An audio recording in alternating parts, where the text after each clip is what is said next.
Welcome to the Learning Pines YouTube. We hope this video helps. In this video, I will explain how to set up your Gemini Directv device. Getting started is quite simple, and we will walk through each step together. First, make sure you have all the components from the box, including the device, power supply, HDMI cable, and remote. Also, have your Wi-Fi network details and DirecTV account login information handy for a smooth setup process. Now, let's connect your Gemini device physically. Take the HDMI cable and plug one end into your Gemini and the other into an available HDMI port on your television. Next, connect the power supply to your Gemini device and then to a wall outlet. Turn on your television and select the correct HDMI input. You should see a solid blue light on the front of your Gemini, indicating it is powered on.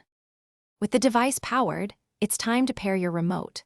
First, remove the clear battery slip from the back of your Gemini remote. Point the remote directly at your Gemini device. Now, press and hold the fast forward and rewind buttons together for about 2 to 3 seconds. You will see an on-screen message confirming that your remote is successfully paired. Then, simply follow the prompts to accept the terms and conditions. The final steps involve connecting to your home network and logging in. On your screen, select your Wi-Fi network from the list and enter your password. Your Gemini device will then check for any necessary software updates, which might cause it to restart.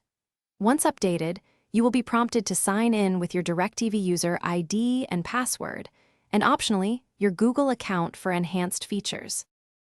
Thanks for watching. Consider subscribing if we helped you.